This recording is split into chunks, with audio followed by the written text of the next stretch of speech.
चंद्रपुरात धम्मचक्र अनुप्रवर्तन दिनानिमित्त जागर संविधानाच्या कार्यक्रमाचे आयोजन प्रसिद्ध गायिका आकांक्षा नगरकर, प्रसिद्ध शाहिरा सीमा पाटील यांनी जागविला. धम्मस्वर.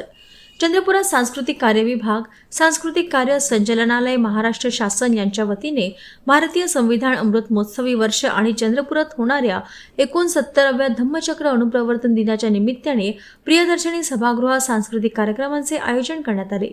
जागर संविधानाचा हा कार्यक्रम सांस्कृतिक कार्य संचालनालय यांच्याद्वारे तयार करण्यात आला आहे.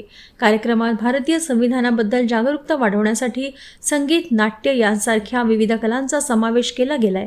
राज्यभरात सुरू असलेल्या या सांस्कृतिक शृंखलेचा भाग म्हणून चंद्रपुरात देखील याचे आयोजन करण्यात आले. प्रसिद्ध गायिका आकांक्षा नगरकर आणि त्यांच्या चमूने संविधानावर आधारित गीतांचे सादरीकरण तसेच महामानव डॉक्टर बाबासाहेब आंबेडकर यांच्या जीवन प्रवासाचा जागर गीतांमधून सादर केला. संविधानावर आधारित संगीतमय नाट्याचे सादरीकरण प्रसिद्ध शाहिरा सीमा पाटील आणि त्यांच्या संचाने केले.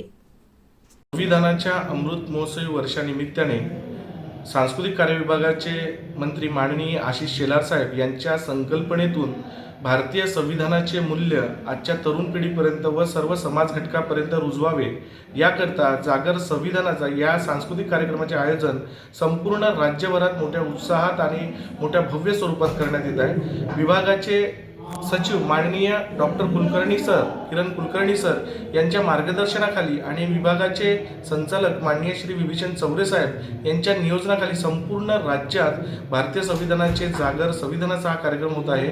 आज दिनांक 15 आणि उद्या 16 ऑक्टोबर 2025 रोजी चंद्रपूर येथे जागर संविधानाचा या कार्यक्रमाचे आयोजन केलेले आहे. आज प्रसिद्ध गायिका आकांक्षा नगरकर हे त्यांच्या गीताच्या माध्यमातून संविधानाचे महती जनसामान्यांपर्यंत पोहोचवणार आहेत. तर उद्या मुंबईच्या प्रसिद्ध शाहीर सीमा पाटील यांच्या कलाकारांचा समूह वी द पीपल या संगीतमय नाटकाचे आयोजन आपण चंद्रपूर येथे केलेले आहे.